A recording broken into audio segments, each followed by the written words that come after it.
मुख्य ब्लॉक शिक्षा अधिकारी श्रीमान मानाराम जी पचार, संस्था के निदेशक भाई साहब संजय जी, अपने राजकीय उच्च माध्यमिक विद्यालय डुकोसी एवं स्वीप कार्यक्रम के जिला कोऑर्डिनेटर श्रीमान मनीष जी पारिक, बागेश्वरी स्कूल के निदेशक दयानंद जी गेपाला, शिवनाथ जी सिद्ध, इस विद्यालय के स्टाफ साथियों और प्यारे विद्यार्थियों, हम सब जानते हैं कि भारत एक कृषि प्रधान देश है और इस कृषि का जो आधार रहा है वो अपनी देसी वेद लक्षणा गौ माता रही है। लेकिन वर्तमान में तरह तरह के केमिकल, फर्टिलाइजर, यूरिया, इनके उपयोग से अन्न की उपलब्धता तो बढ़ी है, लेकिन उस उपलब्धता के साथ साथ उसकी गुणवत्ता घटी है, जिसके कारण तरह तरह की बीमारियां होने लगी है। और उसका जो अंत में इलाज जो निकल के आ रहा है उसका ये बताया जा रहा है कि जैविक कृषि की जाए और जैविक कृषि से जो अपने को अन्न प्राप्त होगा उसी अन्न से उस बीमारी का इलाज संभव है।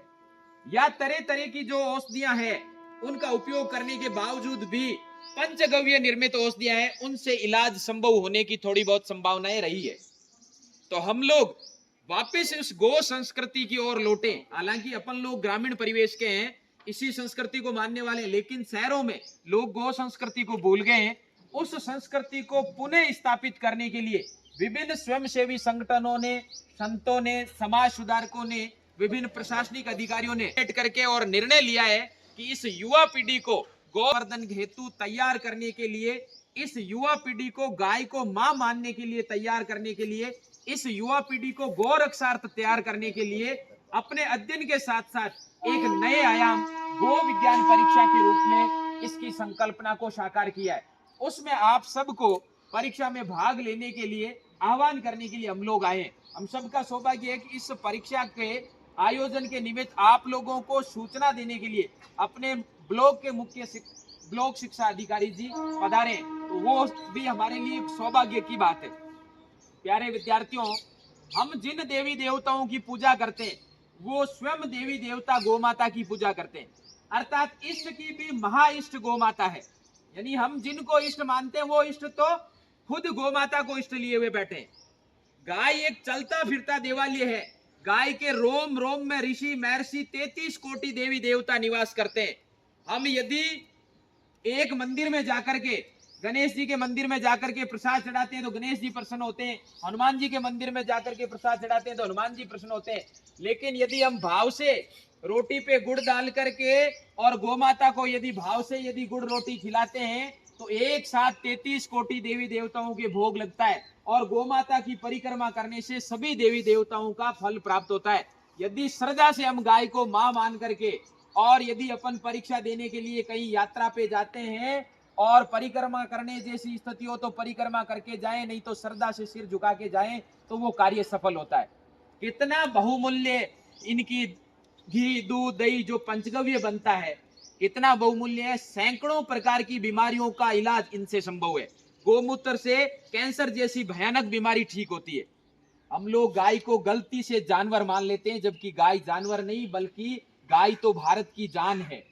मनुष्य कितना बुद्धिमान होगा जिसने हवाई जहाज बना दिया, कंप्यूटर बना दिया, तरह तरह के आविष्कार कर दिए, उसके बावजूद भी ऐसा गाय को छोड़ करके कोई भी प्राणी नहीं है जिसका मूत्र और गोबर काम में आता होगा।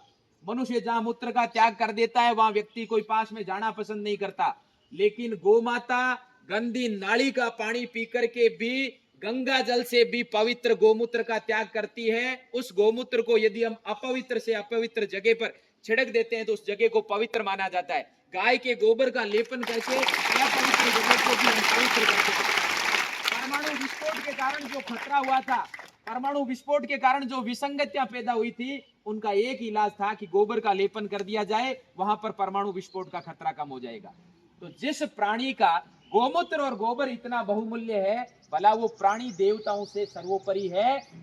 दुर्भाग्य अपना रहा है कि हम लोगों ने उसको उस भाव से नहीं देखा है। और जो व्यक्ति गाय को भाव से मां मानना शुरू कर देगा, देवताओं से सर्वोपरि स्थान रखेगा, उसके जीवन में कोई तरह की कमी नहीं आएगी। आज का इस परीक्षा का उद्देश्य यही है कि आप गो संरक्षण संवर्धन के लिए तैयार रहें। हम चाहते हैं कि आप में से ही आगे चल करके कोई एसडीएम बनेगा, कोई कलेक्टर बनेगा, कोई डॉक्टर बनेगा, कोई इंजीनियर बनेगा, कोई प्रशासनिक अधिकारी बनेगा, कोई अच्छा प्रोफेसर बनेगा, कोई सैन्य ऑफिसर बनेगा। तो हमारी अपेक्षा रहेगी कि आप इस जीवन में गो विज्ञान परीक्षा दिए हुए हो, तो जहां कोई गोचर भूमि की बात आएगी, जहां कहीं गौशालाओं की बात आएगी, कहीं गो हत्या की बात आएगी, कहीं गो अपहरण की बात आएगी, तो उस समस्या के समाधान के लिए इस सिद्धार्थ विद्या मंदिर के विद्यार्थी सर्वोपरि रहेंगे। ये हमारा उद्देश्य है। आप सब इस गो विज्ञान परीक्षा में बढ़ चढ़ करके भाग लेंगे ही नहीं, बल्कि 100% विद्यार्थियों को इस परीक्षा में भाग लेना है। और इस परीक्षा को एक गौ सेवा का छोटा सा संकल्प मानते हुए 30 रुपए जो शुल्क रखा है, वो प्रत्येक विद्यार्थी शुल्क जमा कराएगा। परीक्षा में बैठने वाले प्रत्येक विद्यार्थी को प्रमाण पत्र दिया जाएगा। 6 से 8 और 9 से 12 दो अलग अलग वर्ग है। दोनों वर्गों में जो फर्स्ट सेकंड आएंगे उनकी वापस जिला स्तर पर परीक्षा होगी। उसमें जो फर्स्ट सेकंड आएंगे राज्य स्तर पर उनको अलग सम्मानित किया जाएगा, जिला स्तर पर अलग किया जाएगा, तहसील स्तर पर अलग किया जाएगा। ये तो केवल परीक्षा का डेकोरम है। प्रमाण पत्र सबको दिया जाएगा। वो प्रमाण पत्र आपके सह शैक्षणिक गतिविधियों में काम आएगा।